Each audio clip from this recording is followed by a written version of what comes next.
The Whiskey Rebellion was an important event of the early republic because it showed how the federal government had the power to put down people.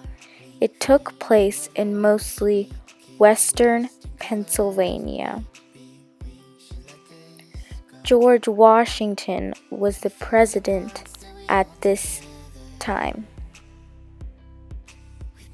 It lasted from 1791 to 1794.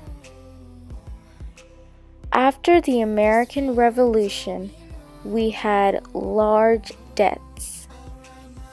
We had a debt of $54 million. America needed to start taxing to make up this money. In order to do that, the new republic had to start taxing whiskey.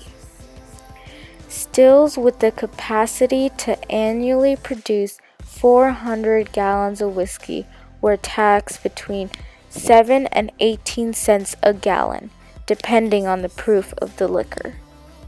Many people drank whiskey at this time. People called this the excise tax.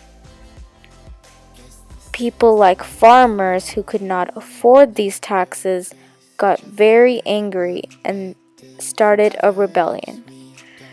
The rebellion began in Pittsburgh during October of 1791 when a group of disguised farmers snatched a federal tax collector from his bed and marched him 5 miles to a blacksmith shop where they stripped him of his clothes and burned him with a poker. Washington declared that he had no choice but to act to subdue the insurgents, fearing that they would otherwise shake the government to its foundation. To stop the rebellion, President George Washington personally led troops into battle. The rebellion quickly subsided. There were only 2 rebels that were convicted of treason. President Washington quickly pardoned them both.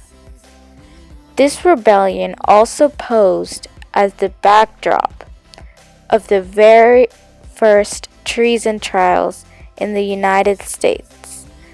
The Whiskey Rebellion helped show the parameters of this constitutional crime.